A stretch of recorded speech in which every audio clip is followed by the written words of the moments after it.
ഇതിപ്പോൾ നാഗസന്യാസി എന്നുള്ളത് പിന്നീട് വന്നതാണ്. ആക്ച്വലി നഗ്ന സന്യാസി എന്നാണ് പറയാറ്. ഓക്കെ. ദിഗംബരന്മാരാണ്. ഒരു സന്യാസിയുടെ പൂർണ്ണ നഗനായിട്ട് ഇങ്ങനെ ഇരിക്കുന്നു. ഇപ്പൊ ഒരു ചെറുപ്പക്കാരൻ അവന്റെ വൈഫായിട്ട് പോകുന്നു, അവനിത് തയ്ച്ചെന്ന് വരില്ലേ?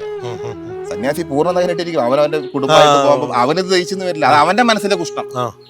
ഞാൻ പറയുന്നത് മനസ്സിലായി. സന്യാസി ആ ചിന്തയോടെ ഇരിക്കുന്ന ആളുകളല്ല. നാഗസമ്പ്രദായത്തിൽ അവർ ട്രെയിനഡ് ആണ്. അവർക്ക് ഇതുകൊണ്ടൊരു കാര്യമില്ല, മൂത്രയ്ക്കാൻ മാത്രമേ പറ്റുന്നുള്ള. പിന്നെ അവര് കാമചിന്തയിരിക്കും. രാവിലെ ഞങ്ങൾ ഭിക്ഷ എടുക്കാൻ പോകണം. അത് എല്ലാ ദിവസവും ഉള്ളത്, ഇപ്പോഴും ഉള്ളതാണ്. ആശ്രമത്തിലാണെങ്കിൽ ഇഷ്ടംപോലെ പശുവുണ്ട്. അവിടുത്തെ പാലേ നമുക്ക് കുടിച്ചാൽ തീരില്ല. ബാക്കി നമ്മൾ നെയ്യ്, നമ്മുടെ ആവശ്യമുള്ള സാധനമൊക്കെ നമ്മൾ അവിടെ നിന്ന് ഉൽപ്പാദിക്കും. തൈര്, മക്കൻ എല്ലാം നമ്മൾ അവിടെ നിന്ന് ഉൽപ്പാദിക്കുന്നു. എന്നാൽ പോലും പോയി ഭിക്ഷ എടുക്കുക എന്നുള്ളതാണ്. പാല് തന്നെ എല്ലാ വീട്ടിൽ പോയി ഭിക്ഷ എടുക്കുക എന്നുള്ളതാണ്. അത് എല്ലാ സന്യാസിമാരും ചെയ്യുന്ന കാര്യം. കാരണം മനസ്സിന്റെ അഹംഭാവം പോകാൻ വേണ്ടിയിട്ട് ഭിക്ഷ ഏറ്റവും നല്ലൊരു മരുന്ന്. എല്ലാം ഉണ്ടായിട്ട് നമ്മൾ ഭിക്ഷ എടുക്കണം. അതിന്റെ സുഖം വേറെ തന്നെയാണ്. നമ്മുടെ അഹംഭാവം, അഹങ്കാരം എന്നുള്ള നമ്മൾ വിചാരിക്കാം നമ്മൾ വിവേകാനന്ദനല്ലേ. അതുകൊണ്ടാണ് ഈ പഴനി വഴിയിലൊക്കെ പോകുന്നതിന് മുമ്പ് ഭിക്ഷ എടുക്കുന്ന ഒരു സമ്പ്രദായം. നമ്മൾ ഭിക്ഷ എടുക്കുക. ഞാൻ പറഞ്ഞു, ഇന്നലെ തന്നെ എനിക്ക് തലവേദന ഉണ്ട്, അവിടെ നിന്ന് ഒരു ഗുളിക മേടിച്ചാൽ കഴിച്ചിട്ടാ പോയത്. അപ്പോൾ അവനത് കേൾക്കുന്നില്ല. അവന് കാരണം ഡോക്ടറെ അടുത്ത് പോയി കഴിഞ്ഞാൽ ഇത്രയും വലിയ ചികിത്സക്ക് കൺസൾട്ടിങ് ഫീസ്, മരുന്ന്, അതൊക്കെ ആയിരങ്ങൾ ചിലവോ. ഇതാകുമ്പോൾ 10 രൂപ ഇട്ടാൽ ഫ്രീ ആണല്ലോ. അപ്പൊ ഇത്തരത്തിലുള്ള കുറച്ച് അന്ധമായ വിശ്വാസങ്ങൾ, അതിനെയൊക്കെ നമ്മൾ എതിർക്കുന്നുണ്ട്. രാജ്യത്തിനൊരു പ്രതിസന്ധി വന്നാൽ ആയുധമെടുത്ത് രാജ്യത്തിന് വേണ്ടി പോരാടാൻ സന്നദ്ധരായി നിൽക്കുന്നവരാണോ? ഒരു കാലഘട്ടത്തിൽ അങ്ങനെ ഉണ്ടായിരുന്നു. അതായത് ഈ മുഗൾ കാലഘട്ടം വരുന്ന സമയത്താണ് ഈ നാഗസമ്പ്രദായം രൂപീകരിച്ചതിന്. ആ ഒരു സമയത്താണെന്ന് പറയാം. അത് ജനങ്ങളെയും സാധുക്കളെയും എല്ലാം കൊല്ലുന്നൊരവസ്ഥ അന്നത്തെ വലിയ ക്രൂരം, അതിനൊന്നും പറയാൻ പറ്റില്ല. അത്രത്തോളം ക്രൂരമായിട്ടുള്ളൊരു കാലഘട്ടമായിരുന്നു അന്ന്. അപ്പോൾ അതിനെ പ്രതിരോധിക്കാനും സ്വയരക്ഷയ്ക്കും വേണ്ടിയിട്ടാണ് ഇത്തരത്തിൽ അകടകൾ അന്ന് അതൊരു ആയുധധാരികളായിരുന്നു. കാരണം എന്ന് പറയുമ്പം ആയുധമായിട്ട് വരുന്ന ഒരാളെ പ്രതിരോധിക്കാൻ ആയുധം തന്നെ വേണ്ടേ, അല്ലേ? ഒരു മിനിമം ഒരു വടിയെങ്കിലും വേണ്ടേ? അത് പ്രതിരോധിക്കാൻ വേണ്ടി മാത്രമായിരുന്നു. അതിനുശേഷം ആ കാലഘട്ടത്തിൽ പോയി. ഇന്നിപ്പോൾ നാഗസന്യാസിമാർ ആയുധം എടുക്കേണ്ട കാര്യമില്ല. ഇന്ന് രാജ്യത്തിനൊരു പ്രതിസന്ധി വന്നാൽ ഇന്ത്യൻ രാജ്യത്തിലെ പട്ടാളത്തിനൊപ്പം രാജ്യത്തിന് വേണ്ടി പോരാടാൻ നാഗസന്യാസിമാർക്ക് തയ്യാറുണ്ടോ? അങ്ങനെ ഒരു പ്രാക്ടീസ് നടക്കുന്നുണ്ടോ? ട്രെയിനിങ് നടക്കുന്നുണ്ടോ? അതിന് ഒരു യുദ്ധം വരണമെന്നില്ല. നാഗസന്യാസിമാർ ഫുള്ള് ആ അർപ്പണത്തോടെ പോകുന്ന ആളുകളാണ്. നോക്കൂ, ഞാനൊരു കാര്യം ഞാൻ പറയാം. ഇപ്പോൾ പാകിസ്ഥാനിൽ അന്നൊരു പ്രശ്നം നടന്നു, കുറേ ആൾ മരണപ്പെട്ടു. തിരിച്ച് അറ്റാക്ക് ചെയ്ത് അവിടെയും കുറച്ച് മരണപ്പെട്ടു. ഇത് രാജ്യങ്ങൾ തമ്മിലുള്ള പ്രശ്നമാണ്. അതിൽ കുറച്ച് പേര് മരണപ്പെട്ടൊക്കെ ശരി തന്നെ. നമ്മുടെ രാജ്യത്തിനുള്ളിൽ ഒരു പത്രം ചാനൽ നോക്കി ദിവസം എന്തെന്ത് അക്രമങ്ങളാണ് നടക്കുന്നത്, എത്ര പേര് കൊല്ലപ്പെടുന്നു. ഇഷ്ടത്തോടെ മരിക്കുന്നവരല്ല, കൊല്ലപ്പെടുന്നു. അല്ല, ഒരു ദിവസം എന്തെന്ത് പ്രശ്നങ്ങൾ നടക്കും. ഇതിനാരാ അറുതി വരുത്തുക? പുറത്തുള്ള രാജ്യങ്ങൾ തമ്മിൽ പ്രശ്നം വരുമ്പോൾ അവിടെ കുറച്ച് പേര് മരണപ്പെട്ടൊക്കെ ശരി തന്നെ, അതിനെ അറുതി വരുത്തി കഴിഞ്ഞു. നമ്മുടെ രാജ്യത്തിൽ ഇത്രയും ജനങ്ങൾ വസിക്കുന്നിടത്ത്, നമ്മുടെ കേരളം ചെറിയൊരു സംസ്ഥാനം, ഇവിടെ തന്നെ ദിവസം എത്ര കൊലപാതകങ്ങൾ നടക്കുന്നുണ്ട്. ശരിയായിട്ടില്ല. നിങ്ങൾ മാധ്യമപ്രവർത്തകരല്ലേ. നമ്മുടെ നാട്ടിൽ നടക്കുന്ന അക്രമം, നമ്മുടെ നാട്ടിലുള്ള ശത്രുവിനെ ആരാണ് ഒതുക്കുക? ഗവൺമെന്റ് ശരിയായ തലത്തിൽ അവരുടെ ഭരണം. ഇവിടെ ഇതൊന്നും ഉണ്ടാവില്ല. യോഗി പോലും വന്നിട്ട് അദ്ദേഹം സന്യാസിയാണ്, അദ്ദേഹത്തിന് മുഖ്യമന്ത്രി കിട്ടി. എന്നാലും അദ്ദേഹം ആ പദവിയിൽ ഇരുന്നുകൊണ്ട് എന്ത് ചെയ്യണോ അത് അദ്ദേഹം കൃത്യമായി ചെയ്ത്. കാരണം എന്ന് പറയുമ്പം 1000 പേരുടെ ജീവന് ഒരുത്തൻ തടസ്സമാവുന്നുണ്ടെങ്കിൽ തീർച്ചയായിട്ടും എന്താണ് അത്, അവിടെ രാജനീതി എന്നുള്ളതുണ്ട്, അല്ലെ? 1000 പേരുടെ സുഖപരമായ 1000 കുടുംബത്തിന്റെ സുഖപരമായ ജീവിതത്തിൽ സന്യാസനീതിയാണോ രാജനീതിയാണോ യോഗി ആദിത്യനാഥ്? നമ്മള് നോക്കൂ, ഇവിടെ കലികാലാണ്. ഇവിടെ മനസ്സിലായില്ലേ?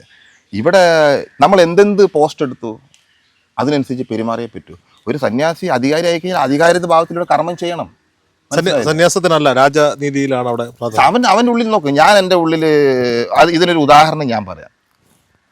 രാവണൻ വലിയ ഭക്തനല്ലേ, ശിവദർശനത്തിന് വേണം വേണ്ടി ഇരുന്നിടത്ത് ശിവനെ ദർശിക്കുന്ന ആളല്ലേ. എന്നിട്ട് മൂപ്പരുടെ കർമ്മം എങ്ങനെയായിരുന്നു? ക്രൂരമായിരുന്നു. ഭക്തിയില്ലേ? ഭക്തിയുണ്ട്, ഈശ്വരൻ വരുന്നില്ലേ? ആ കർമ്മത്തിൽ അവിടെ ഒരു തടയില്ലല്ലോ. അങ്ങനെയാണെങ്കിൽ മൂപ്പർക്ക് ഈശ്വരൻ അത്രയും ക്രൂരന് ഈശ്വരന്റെ ദർശനം കിട്ടേണ്ട ആവശ്യമില്ലോ. ഈശ്വരന് ഭക്തിയായിരുന്നു അവിടെ പ്രധാനം. ഭക്തിയാണ്. ഒരുത്തൻ ഭക്തി എന്ന് പറയുമ്പോൾ അവന് ചെയ്യുന്നതിന് മറ്റുള്ളവർ എന്തെന്ത് ക്രൂരമായിട്ട് കാര്യങ്ങൾ പറയുന്നോ അത് മറ്റുള്ളവരെ പറയും. അവർക്ക് അവരുടെ അറിവില്ലായ്മ. രാവൺ ശിവഭക്തനാണ്, ശിവന്റെ ദർശനം ഏത് സമയത്ത് കിട്ടിയിട്ടുണ്ടെങ്കിൽ അവന്റെ കർമ്മങ്ങൾ രാജാവാണ്. രാജാവ് എന്ത് ചെയ്യണോ അത് മനുഷ്യനല്ല അസുരനെന്നാണല്ലോ പറയുന്നത്, അല്ലേ? അപ്പോ നമ്മൾ ഈ പറയുന്നത് ശരിയായ ഈശ്വരന് ഭക്തിയുള്ള ഒരാൾക്ക് തെറ്റൊന്നും ചെയ്യാൻ സാധിക്കില്ല. ഞാൻ പറയുന്നത് മനസ്സിലായില്ലേ? ശരിയായ ഭക്തി നമ്മുടെ ഉള്ളിലുണ്ടെങ്കിൽ നമ്മളെല്ലാം നന്നായിട്ട് ചെയ്യും. ആർക്കും ദ്രോഹം ഉണ്ടാകാൻ നമ്മൾ ആഗ്രഹിക്കുന്നില്ലോ. മിനിമം അവനവന് ഗുണമുണ്ടാകുന്ന കാര്യങ്ങൾ ചെയ്യും. നമുക്ക് ഗുണമുള്ള കാര്യങ്ങൾ മാത്രം ചെയ്താൽ മതി. നമ്മുടെ കാര്യങ്ങൾ ചെയ്യാണ്ട് മറ്റുള്ള കാര്യങ്ങൾ ചെയ്യുന്നതാണ് പ്രശ്നം. നമ്മളുടെ കുടുംബത്തിൽ എന്ത് സംഭവിക്കുന്നില്ല, നമ്മുടെ കാര്യങ്ങളൊന്നും നോക്കുന്നില്ല, ഒന്നും വിചാരിക്കുന്നില്ല. എന്നാൽ നാട്ടുകാരുടെ കാര്യങ്ങളൊക്കെ നമ്മൾ കൃത്യസമയത്ത്, അതിന് സമയം പറ്റുന്നില്ല. സ്വന്തം കാര്യം നോക്കാൻ സമയമേ ഇല്ല. എന്നാൽ മറ്റുള്ള കാര്യങ്ങൾ നോക്കാൻ സമയം ഒട്ടും തികയുന്നുമില്ല. ആ ചിന്താഗതി എപ്പോഴും മാറ്റണം. നമ്മളെപ്പോഴും മനുഷ്യരാണെന്നുള്ള ബോധമാണ് നമുക്ക് എപ്പോഴും വേണ്ടത്. ഞങ്ങളുടെ എന്ന് പറയുമ്പോൾ ഞങ്ങളുടെ കർമ്മ മേഖല എന്ന് പറയുമ്പോൾ ട്രെയിനിങ് ആണ്. ആ ടിപ്പ് നോക്ക്, ആർമിക്കാർ അതിർത്തിയിൽ കാവൽ നിൽക്കുന്നത്. അവർക്ക് ഗവൺമെന്റ് മദ്യം സപ്ലൈ ചെയ്യുന്നില്ലേ? എന്താണ് തോക്കും പിടിച്ച് കാവലിരിക്കുന്ന ആൾ? അവർ മദ്യവും കുടിച്ച് ആ തോക്കും പിടിച്ച് ഇങ്ങനെ കുടുംബത്തെ ഇങ്ങനെ ചിന്തിച്ചിരിക്കുന്നില്ലല്ലോ. അവർ ഒന്നും കൂടി ആക്റ്റീവ് ആവാണ്. ആരും ഇല്ലെങ്കിൽ കൂടി അവൻ അലേർട്ടാണ്. എവിടെ ആരും ഇല്ല എന്നാൽ അല്ലെ ആ ഒരു അലേർട്ടല്ലേ എപ്പോൾ അവനെ. മാത്രമല്ല ആ തണുപ്പിൽ നിന്ന് അവനെ ഒരുവിധം രക്ഷപ്പെടുത്തുന്നുണ്ട്. അതിനാരെയും കുറ്റം പറയുന്നില്ലോ. സന്യാസിമാരെന്ന് പറയുമ്പം കർമ്മങ്ങൾക്ക് ഇതിലും കൂടുതലാണ്. ഇതിൽ ഇറങ്ങിക്കഴിഞ്ഞാൽ പിന്നെ ലീവ് എന്നുള്ള സംഭവമേ ഇല്ല. പട്ടാളക്കാരെക്കാൾ കൂടുതൽ കർമ്മം ചെയ്യുന്നവരാണ് സന്യാസി. അവർക്ക് ലീവെങ്കിലും കുറച്ച് ദിവസം ലീവെങ്കിലും ഉണ്ട്. നമ്മളെ സംബന്ധിച്ച് അവരെ വളരെയധികം ബഹുമാനിക്കണം. അവർ രാജ്യത്തിന് വേണ്ടി ശരീരത്യാഗം തയ്യാറായി നിൽക്കുന്നവർ, ചെയ്യാൻ വേണ്ടി തയ്യാറായി നിൽക്കുന്നവരാണ്. എന്താണ് അതിൻ്റെ കാരണം? ട്രെയിനിങ് ആണ്. അല്ലാതെ ഇന്നൊരു പട്ടാളം ഇവിടെ ഒരു ആർമി റിക്രൂട്ട്മെന്റ് നടക്കുന്നുണ്ട്, ഒരു 10 പേർക്ക് സെലക്ഷൻ കിട്ടി പിറ്റേ ദിവസം തോക്കുമായിട്ട് പോകുമെന്ന് പറയുമോ? ഇല്ല. ഒരു വർഷം ട്രെയിനിങ് ആണ്. ആ ട്രെയിനിങ് കഴിയുമ്പോഴാണ് അവൻ ശരി എന്തിനും തയ്യാറായി വരുന്നത്. നാഗസന്യാസി സംബന്ധിച്ച് അവർ ട്രെയിനറാണ്. അഭ്യാസബലമുണ്ട്. അന്നത്തെ കാലത്ത് അതായത് നാഗസന്യാസിക്ക് ശാസ്ത്രമുണ്ട്, അസ്ത്രമുണ്ട്. അസ്ത്രം അന്നത്തെ കാലത്ത് ഉപയോഗിച്ചിരുന്നു. ഇന്നിപ്പോൾ അസ്ത്രത്തിൻ്റെ കാര്യം ആവശ്യമില്ല. ഇന്നിപ്പോൾ ശാസ്ത്രം, സ്നേഹമായ ആളുകളുടെ സംസാരിക്കുക. കാരണം അതിനുള്ള ജ്ഞാനികളുണ്ട്. എല്ലാവരും വലിക്കുന്ന ആളുകളല്ല.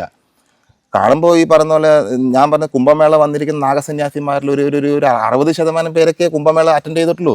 ബാക്കി 40% അവർ ആശ്രമമായിട്ട് ബന്ധപ്പെട്ടൊന്നും അവർക്ക് വരാൻ സാധിച്ചിട്ടില്ല. മനസ്സിലായില്ല. കാരണം അവരുടെ കർമ്മങ്ങൾ വിട്ട് അവർക്ക് വരാൻ സാധിക്കുന്നില്ല. കാരണം അവർ ഈശ്വരമായി അവരിയ്ക്കുന്നിടത്ത് അവരവരുടെ ജീവൻ ഉദ്ധാരണത്തിന് വേണ്ടി കാര്യങ്ങളൊക്കെ ചെയ്തുകൊണ്ടിരിക്കുക. അതിന് പ്രത്യേകിച്ച് ഒരു കുംഭമേളക്ക് വരണം എന്നില്ല. കുംഭമേളയിൽ സന്യാസി ഒരു കുംഭമേള നടത്തുമ്പോൾ അവിടെ ജനങ്ങൾ ഇത്രയും കോടിക്കണക്കിന് ജനങ്ങൾ വരുമ്പോൾ കുംഭമേള എന്നുള്ളൊരു വിശേഷമുണ്ട്. ആ ദിവസത്തിൽ ആ സ്ഥലത്ത് നടക്കുന്ന ഒരു വിശേഷമുണ്ട്. അന്നത്തെ വീശുന്ന ശക്തികളൊക്കെ ഊർജ്ജം അത്രത്തോളം ഇങ്ങനെ പോയിക്കൊണ്ടിരിക്കുന്നതാണ്. അവിടെ നമുക്ക് ഇരിക്കാൻ സാധിച്ചാൽ നമ്മുടെ ഊർജ്ജത്തിന്റെ ആ ഒരു നമുക്ക് മുകളിൽ സാധിക്കാം. അപ്പോഴാണ് ഇത്രയും ത്യാഗികളായ സന്യാസിമാരിയ്ക്കുന്നത്. അപ്പൊ അവരുടെ പവർ, അവരുടെ ആ ഒരു എനർജി നമുക്ക് പറയാൻ പറ്റില്ല. നമ്മൾ കാണുന്ന പോലെയല്ല. അവർ വലിക്കുമായിരിക്കും എന്ന് വെച്ചാൽ അവരുള്ളിൽ മറ്റ് ഭോഗവാസന ചിന്തിച്ചിരിക്കുന്നവരല്ല. അവർ യോഗത്തെക്കുറിച്ച് ചിന്തിച്ചിരിക്കുന്നതാണ്, ഈശ്വരസ്മരണ ഇരിക്കുന്നതാണ്. അധികം പേര് ഭജനം ചെയ്തുകൊണ്ടേയിരിക്കും. മനസ്സിലായില്ലേ? പിന്നെന്ന് പറയുമ്പോൾ ചിലവരെന്ന് പറയുമ്പോൾ ഈ പറഞ്ഞ ഉള്ളിൽ കിടക്കുന്ന ഇത് ഈ പറഞ്ഞാൽ ഒരുതരം പ്രകടനമാണ്. അത് എപ്പോഴും പണം സമ്പാദിക്കാനല്ല. ഒരു 4 പേരാണ് അത്രയും നല്ലതല്ലേ. ഒരു സന്യാസി, ഇങ്ങനെയുള്ള സന്യാസിമാരും നമ്മുടെ രാജ്യത്തുണ്ട് എന്നുള്ളത് നല്ലതല്ലേ. അല്ലെങ്കിൽ എല്ലാവരും ഈ നാഗസന്യാസിമാരുടെ ഉപാസനാമൂർത്തി ശിവനാണോ വിഷ്ണുവാണോ? അങ്ങനെയില്ല. നമുക്ക് നമ്മുടെ അകടയിൽ ഒരു ഉപാസന മൂർത്തി പറയുമ്പോൾ ഇപ്പം ഞങ്ങൾക്ക് ഗണപതിയാണ് ഞങ്ങളുടെ ഉപാസന മൂർത്തി. ഉപാസന മൂർത്തി പറയുമ്പോൾ ആദ്യത്തെ എന്ത് പൂജയും അവനാണ് കൊടുക്കേണ്ടത്. മനസ്സിലായില്ലേ? പിന്നെ സന്യാസിമാർ ഉള്ളിലോട്ട് തിരിഞ്ഞു പോകുന്നവരാണ്. അവർ ഈശ്വരനെ അന്വേഷിച്ച് പുറത്തെവിടെയും തേടുന്നില്ല. ഞാൻ പറയുന്നത് മനസ്സിലായി. ചോദിക്കാൻ കാരണം പൊതുവെ കേട്ടിട്ടുള്ളത് ഇവരെല്ലാം ശിവഭക്തരാണെന്നാണ് കേട്ടത്. പക്ഷെ അങ്ങ് ഇന്റർവ്യൂ തുടങ്ങിയപ്പോൾ ഓം നമോ നാരായണായ പറഞ്ഞു നോക്ക്. ഓം നമോ നാരായണ എന്നതിൻ്റെ അർത്ഥം ഇപ്പം ഞാൻ താങ്കൾ എന്നെ ഓം നമോ നാരായണ എന്ന് പറയുന്നു. തിരിച്ച് ഞാൻ അതന്നെയല്ലേ പറഞ്ഞു ഓം നമോ നാരായണ. എപ്പോഴും താങ്കളുടെ ശരീരത്തിനല്ല ഞാൻ പറയുന്നത്. താങ്കൾ എൻ്റെ ജീവനെ, അതിപ്പോൾ ഒരു ഭാവമാണ്, ഒരു സങ്കല്പമാണ്. എൻ്റെ ഉള്ളിലിരിക്കുന്ന ഓം നമോ നാരായണ അത് തന്നെ ഞാൻ അങ്ങോട്ട് അത് സെയിം നാരായണൻ തന്നെയല്ലേ. അതുകൊണ്ട് അങ്ങോട്ട് ഓം നമോ നാരായണ പറയുന്നു. മനസ്സിലായില്ലേ?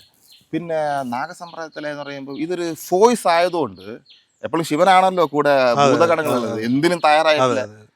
അപ്പൊ അങ്ങനെ ഒരു ഫോയ്സ് ആയതുകൊണ്ട് ആക്ച്വലി നാഗസമ്പ്രദായം എന്ന് പറയാൻ പറ്റില്ല. ഇതിപ്പോ നാഗസന്യാസി എന്നുള്ളത് പിന്നീട് വന്നതാണ്. ആക്ച്വലി നഗ്നസന്യാസി എന്നാണ് പറയാറ്. ദിഗംബരന്മാരാണ്. ഞാൻ ഈ പറഞ്ഞ പോലെ ദിഗംബരന്മാരെന്ന് പറഞ്ഞാൽ അവർ എല്ലായിടത്തും പോയിട്ട് അത് ഇവിടെയുള്ള ചില ആളുകളുടെ മനസ്സിന്റെ പ്രശ്നമാണ്. ഇപ്പം ഞാനൊരു ഉദാഹരണം പറയുന്നത്, ഇപ്പം ആരും കുറ്റപ്പെടുത്താൻ പറയുന്നില്ല. ഒരു സന്യാസിയുടെ പൂർണ്ണ നഗനായിട്ട് ഇങ്ങനെ ഇരിക്കുന്നു. ഇപ്പോൾ ഒരു ചെറുപ്പക്കാരൻ അവൻ്റെ വൈഫായിട്ട് പോകുന്നു, അവനിത് തയ്ച്ചെന്ന് വരില്ല. സന്യാസി പൂർണ്ണ നഗനായിട്ടിരിക്കും, അവനവൻ്റെ കുടുംബമായിട്ട് പോകുമ്പോൾ അവനിത് തയ്ച്ചെന്ന് വരില്ല. അത് അവൻ്റെ മനസ്സിലെ കുഷ്ഠം. ഞാൻ പറയുന്നത് മനസ്സിലായി. സന്യാസി ആ ചിന്തയോടെ ഇരിക്കുന്ന ആളുകളല്ല. നാഗസമ്പ്രദായത്തിൽ അവർ ട്രെയിനഡാണ്. അവർക്ക് ഇതുകൊണ്ട് ഒരു കാര്യമില്ല. മൂത്രയ്ക്കാൻ മാത്രമേ പറ്റുന്നുള്ള അവർ കാമചിന്തയിരിക്കുമോ? അവർ ഒന്നും ഒരു സന്യാസി എന്ന് പറഞ്ഞാൽ തലക്കനൊന്നും ഉണ്ടാവരുത്, അഹങ്കാരം ഒന്നും. ഇപ്പം നമുക്ക് ഇത്രയൊക്കെ നമ്മുടെ ആശ്രമം സൗകര്യങ്ങളൊക്കെ ഉണ്ടെങ്കിൽ തന്നെയും രാവിലെ ഞങ്ങൾ ഭിക്ഷ എടുക്കാൻ പോകണം. അത് എല്ലാ ദിവസവും ഉള്ളത്, ഇപ്പോഴും ഉള്ളതാണ്. ഞാൻ വിചാരിച്ചു തുടക്കകാലത്ത് ഇത് മതിയെന്ന്. അത് നമ്മൾ നോക്കി ഭിക്ഷ എടുക്കുക എന്നുള്ളത് ഈ പറയുന്ന പോലെയല്ല. രാവിലെ നമ്മളൊരു ഭക്ഷണമായിട്ട് എല്ലായിടത്തും ആലക്ക് നിരഞ്ജെന്ന് മറ്റേ ഞങ്ങൾ ഭിക്ഷ എടുക്കുക. അപ്പോൾ ഓരോ വീട്ടിൽ പോയിട്ടും ഓരോ ഗ്ലാസ് ചില സമയം ഒരു 100 വീടൊക്കെ പോണ്ടി വരും ഒരു ബക്കറ്റായിട്ട് തിരിച്ച്. ആശ്രമത്തിലാണെങ്കിൽ ഇഷ്ടം പോലെ പശു ഉണ്ട്, അവിടുത്തെ പാലേ നമുക്ക് കുടിച്ചാൽ തീരില്ല. ബാക്കി നമ്മൾ നെയ്യ്, നമ്മുടെ ആവശ്യമുള്ള സാധനമൊക്കെ നമ്മൾ അവിടെ നിന്ന് ഉൽപ്പാദിക്കുന്നു. തൈര്, മക്കൻ എല്ലാം നമ്മൾ അവിടെ നിന്ന് ഉൽപ്പാദിക്കുന്നു. എന്നാൽ പോലും പോയി ഭിക്ഷ എടുക്കുക എന്നുള്ളതാണ്. പാല് തന്നെ എല്ലാ വീട്ടിൽ പോയി ഭിക്ഷ എടുക്കുക എന്നുള്ളതാണ്. അത് എല്ലാ സന്യാസിമാരും ചെയ്യുന്ന കാര്യം. കാരണം മനസ്സിൻ്റെ അഹംഭാവം പോകാൻ വേണ്ടിയിട്ട് ഭിക്ഷ ഏറ്റവും നല്ല ഒരു മരുന്ന്. മനസ്സിലായി? നമ്മൾ ഭിക്ഷാക്കാരനോളം താഴ്ന്ന ഒന്നും ഇല്ല എന്ന് പറയാം അല്ലേ? ഒരു ഭിക്ഷാക്കാരൻ എന്ന് പറയുമ്പോൾ അതിലും താഴെ നമ്മൾ ആരെങ്കിലും കാണുന്നുണ്ടോ? ഭിക്ഷ എടുത്ത് ജീവിക്കുന്ന അല്ലേ? എല്ലാം ഉണ്ടായിട്ട് നമ്മൾ ഭിക്ഷ എടുക്കണം, അതിന്റെ സുഖം എന്ന് വേറെ തന്നെയാണ്. നമ്മുടെ അഹംഭാവം അഹങ്കാരം എന്നുള്ള നമ്മൾ വിചാരിക്കാം നമ്മൾ വിവേകാനന്ദനല്ലേ. അതുകൊണ്ടാണ് ഈ പഴനി വഴിയിലൊക്കെ പോകുന്നതിന് മുമ്പ് ഭിക്ഷ എടുക്കുന്ന ഒരു സമ്പ്രദായം നമ്മൾ ഭിക്ഷ എടുക്കുക, അപ്പോഴാണ് നമ്മൾ ശരിയായിട്ടുള്ള ആളുകളുടെ മനോഭാവം മനസ്സിലാക്കുക. ഞാൻ പറയുന്ന മനസ്സിലല്ലേ, നമ്മൾ ഒന്നുമല്ല എന്ന് എടുക്കുന്നതാണ് നമുക്ക് എല്ലാം ഉണ്ടാവുന്നത്. നമ്മൾ ഇതുവരെ പഠിച്ചാൽ 4 പുസ്തകം പഠിച്ചാൽ എല്ലാവരും അങ്ങനെയാണ്. ഒരു 2 ദിവസം പ്രാണായാമം എന്തെങ്കിലും ചെയ്ത് കഴിഞ്ഞാൽ 3-ാമത്തെ ദിവസം ഞാൻ ക്ലാസ് തുടങ്ങും. ഇങ്ങനെയല്ല കേട്ടോ, അങ്ങനെയാണ്. മനസ്സിലായില്ലേ? ചില ക്രിയായോഗകളുണ്ട്, നമ്മളിതൊക്കെ മുമ്പ് ചെയ്താണ്. നമുക്ക് ഗുരുക്കന്മാരെല്ലാവർക്കും ഒരുപോലുള്ള അഭ്യാസം കൊടുക്കില്ല. അവനവന് ചേർന്നത് എന്താണോ, ഒരു ക്രിയായോഗ ചെയ്യാൻ താല്പര്യം അവന് ക്രിയായോഗ കൊടുക്കും. മറിച്ച് അവന് ഭക്തിയോഗ കുറച്ച് പൂജാ സംബന്ധം അതൊന്നും ചെയ്യിക്കില്ല. അവരവർക്ക് യോജിച്ചത് മാത്രമേ കൊടുക്കും. അത് നമ്മുടെ ഇവിടുത്തെ ഒരു പ്രശ്നം എന്ന് പറയാം. ക്രിയായോഗ 2 ദിവസം ചെയ്താൽ പിന്നെ ക്രിയായോഗിയായി മാറും. ക്രിയ എന്ന് പറഞ്ഞാൽ എന്താണ്? ഒരു പ്രവൃത്തി. യോഗ എന്നുള്ളത് ഐക്യം. ഒരു ക്രിയയിലൂടെ നമ്മൾ ഐക്യം പ്രാപിക്കാൻ പ്രയത്നിക്കുന്നു. ഇത് ഇറങ്ങുന്നതിന് മുമ്പേ അവൻ ഗുരുവായി മാറി. അങ്ങനെയുള്ള ഗുരുക്കന്മാരെ തട്ടിയിട്ട് മുട്ടിയിടുന്ന കൂടെ നടക്കാനേ പറ്റില്ല. അത്ര ഇവിടെയുണ്ട്. നോർത്തിൽ അത് കുറച്ചുകൂടി കുറവാന്ന് പറയുന്നത്. അവിടെ സന്യാസിമാരെ കണ്ടു കഴിഞ്ഞാൽ ആളുകൾക്ക് ആശീർവാദമാണ് വേണ്ടത്. ഞാൻ പറഞ്ഞത്, അവിടെ സന്യാസിമാരുടെ അടുത്ത് ആളുകൾ വരും, അത് അവർക്ക് ആശീർവാദമാണ് വേണ്ടത്. ഇനി എന്ത് മാരാരോഗം വന്നാൽ പോലും അവർക്ക് ബാബാജിയുടെ ആശീർവാദം കൊണ്ട് നേരെ അങ്ങനെ ഒരു സംഭവമേ ഇല്ല. നമ്മൾ കേരളത്തിൽ നിന്ന് പോകുന്ന ആളുകളല്ല, നമ്മൾ ഇതിനൊക്കെ നിരുത്സാഹപ്പെടുത്തും. ഞാൻ പറഞ്ഞു, ഇന്നലെ തന്നെ എനിക്ക് തലവേദന ഉണ്ട്, അവിടെ നിന്നൊരു ഗുളിക മേടിച്ചാൽ കഴിച്ചിട്ടാണ് പോയത്. അപ്പോൾ അവനത് കേൾക്കുന്നില്ല. അവന് കാരണം ഡോക്ടറെ അടുത്ത് പോയി കഴിഞ്ഞാൽ ഇത്രയും വലിയ ചികിത്സക്ക് കൺസൾട്ടിങ് ഫീസ്, മരുന്ന്, അതൊക്കെ 1000 ചിലവാകും. ഇതാകുമ്പോൾ 10 രൂപ ഇട്ടാൽ ഫ്രീ ആണല്ലോ. അപ്പൊ ഇത്തരത്തിലുള്ള കുറച്ച് അന്ധമായ വിശ്വാസങ്ങൾ അതിനെയൊക്കെ നമ്മൾ എതിർക്കുന്നുണ്ട്. അതുണ്ടാവാൻ പാടില്ല. ഞങ്ങളത് എതിർക്കുന്നതുകൊണ്ടാണ്. ഞങ്ങളത് കൃത്യമായി നമ്മൾ ശരിയായ ഗുരുക്കന്മാരുടെ വാക്കുകൾ നമ്മൾ ഈ ജീവിതം, സന്യാസി എന്ന് പറയുമ്പോൾ ഒരു വിശേഷമുള്ള ജീവിതം, അത് ആരംഭിച്ചു കഴിഞ്ഞാൽ പിന്നെ അവിടെ നോ മേസി. ആരുടെ സ്നേഹബന്ധത്തിലൊന്നും അടിപ്പെട്ട് നമ്മൾ പറയേണ്ട കാര്യങ്ങൾ പറയുന്നേ വേണം. അവിടെ ആരും കാര്യങ്ങൾ നോക്കേണ്ട കാര്യമില്ല. ഞാൻ പറയുന്നത് മനസ്സിലല്ലേ? അപ്പോൾ അവിടെയുള്ള ആളുകൾ കുറച്ചും കൂടി പറഞ്ഞ് ഇത്തരത്തിലുള്ള ഞങ്ങളത് എതിർക്കുന്ന ആളുകളാണ്. ഒരിക്കലല്ല. ചിലവർ വരുന്ന സമയത്ത് ക്ഷേത്രത്തിൽ പോകുന്നതിന് മുമ്പേ നമ്മളടുത്ത് വന്നിട്ട് ഇങ്ങനെ പറയാം, ചിലർ ഭഗവാൻ എന്നൊക്കെ വിളിച്ച് നമ്മൾ ആദ്യം ഒന്ന് പരിപോഷിപ്പിക്കും. ഭഗവാൻ എന്ന് വിളിക്കുമ്പോൾ തന്നെ ഒന്ന് നമ്മളൊന്ന് അങ്ങനെയാണല്ലോ, നമ്മളങ്ങനെ ഇരിക്കുന്ന ആളുകളല്ല, ആശീർവദിക്കുന്നവർ. ഞാൻ പറഞ്ഞു, നിങ്ങൾ ആ ക്ഷേത്രം അവിടെയല്ലേ ശിവൻ ഇരിക്കുന്നത്, അവിടെ പോയി നിങ്ങൾ ആശീർവാദം മേടിക്കും. അതെങ്ങനെ പറ്റും? നിങ്ങൾ അവരായിട്ട് ഇടപാടുള്ള ആളല്ലേ. ഞാൻ പറഞ്ഞ് ഈശ്വരനെ ആശീർവദിക്കുക, അനുഗ്രഹം തരും. അതിന് ഈശ്വരൻ നമ്മളെപ്പോലെ പിശുക്കാനൊന്നുമല്ല. നമ്മളാണല്ലോ പിശു കാണിക്കുന്നത്. ഏതെങ്കിലുമൊക്കെ ക്ഷേത്രത്തിൽ പോയി എന്തെങ്കിലുമൊക്കെ അർപ്പിക്കണമെങ്കിൽ എന്തെങ്കിലുമൊക്കെ ചിലവാകും. മനസ്സർപ്പിക്കുന്നതിന് ഒന്നും ചിലവാകുമല്ലോ. മനുഷ്യന്മാർ അതിലാണ് ഏറ്റവും വലിയ പിശുക്ക്. മനസ്സർപ്പിക്കാണ്ട് എന്താണ് ഈശ്വരൻ്റെ ചൈതന്യം നമുക്ക് എങ്ങനെയാണ്, അല്ലെങ്കിൽ അതെങ്ങനെയാണ് നമുക്കത് അറിയാൻ പറ്റുക?